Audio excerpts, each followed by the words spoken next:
I'm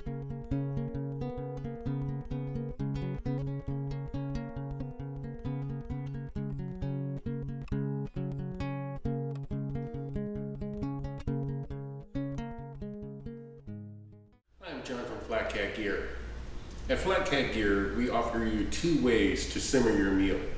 For alcohol stoves, we have an accessory called the bacon simmering, and that works with our FlatCat standard and FlatCat titanium stove. The simmer ring is very simple to use. When you're done boiling, or when you're boiling water and you want to simmer, you place the simmer ring on top of the FlatCat stove, put your windscreen and pot back on, and you're good to go. For our Esbit system, we offer the Epicurean stove. And what you see here is this is the Epicurean titanium stove. Normally it's in the boil mode. When you want to go to a simmer mode, you lift the pot and windscreen off, you flip the stove over, you put the windscreen back on, and you're good to go. The nice thing about simmering capabilities is that they're very fuel efficient. In general, to boil water, our stoves are somewhere between 375 to 400 watts output. When we go into a simmer mode, we drop the output down to about 100 watts. So similarly, you get a good fuel efficiency. With an alcohol stove, 1 ounce of fuel will burn for about an hour with the simmer ring. And a 14-gram block of Esbit will burn for about 50 to 60 minutes.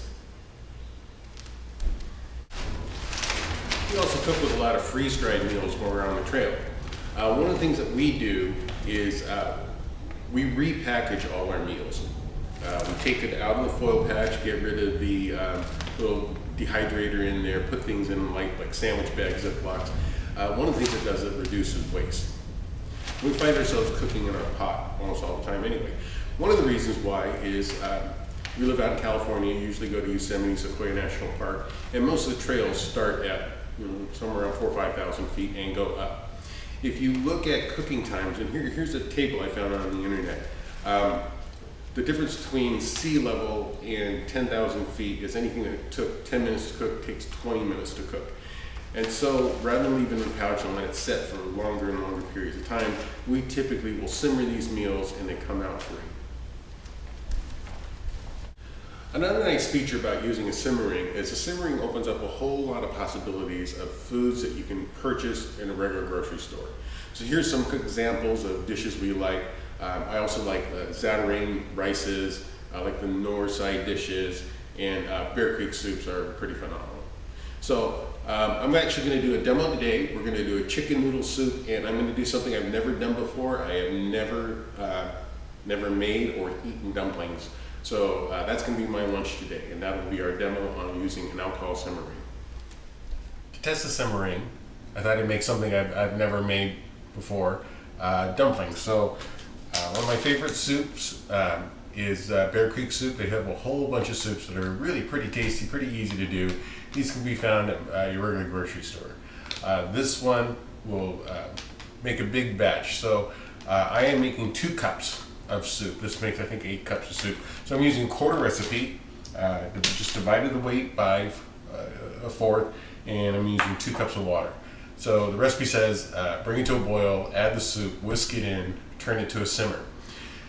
Then what I'm adding is a dumplings. This is a recipe I found on the Betty Crocker cookbook site. So I've got the biscuit mix and my powdered milk in here, and I've got some rehydrated jalapenos, cilantro, and this calls for chili powder,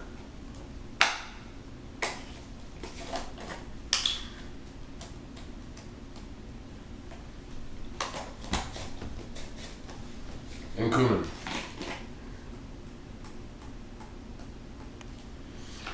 So the other reason I'm kind of spicing this up is, as I mentioned earlier, at higher elevations, your taste buds become less sensitive.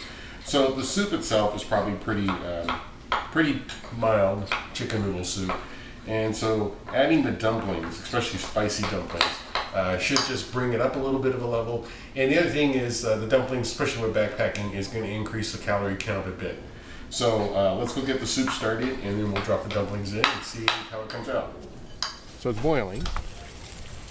first thing I'm going to do is I'm going to add my chicken stock. Now one of the tricks to putting the simmering on is how you remove the pot and the windscreen. So what I do is I grab the handle and the back pot stand, and I can easily lift that off, put the simmering back on top, and then put the whole assembly back on. With the alcohol stove, it's going to take a little while for the simmering level to drop because the stove is so hot. Now let's add the dumplings in.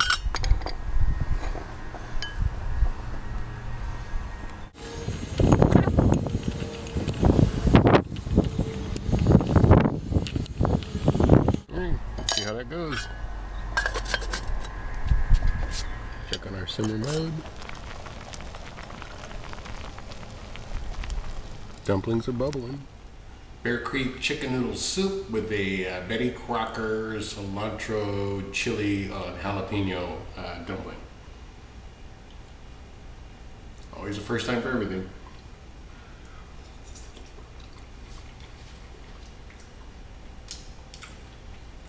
Dumplings lighter than I expected.